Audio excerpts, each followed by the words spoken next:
टेक्सला के एक रहायशी की सऊदी अरब से मुझे कॉल है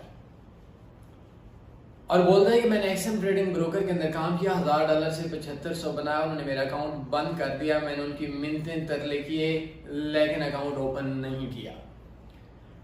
फेसबुक के ऊपर उनके एड्स के नीचे मैंने स्कैम डिक्लेयर कर दिया।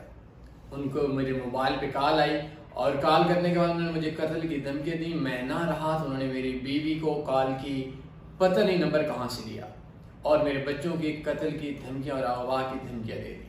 वो रोता हुआ शख्स मेरे पास आया तो मैंने उस शख्स को सिर्फ इतना बोला कि अपना अकाउंट नंबर मुझे दे दें, लेकिन वो इतना डरा सहमा हुआ शख्स था, कहता था कि मैं अपने बच्चों की ज़िंदगी की दाव पे नहीं लगा सकता। पाकिस्तान में ऑनलाइन लोगों के ऊपर सबसे ज़्यादा जुल्म किया जाता है।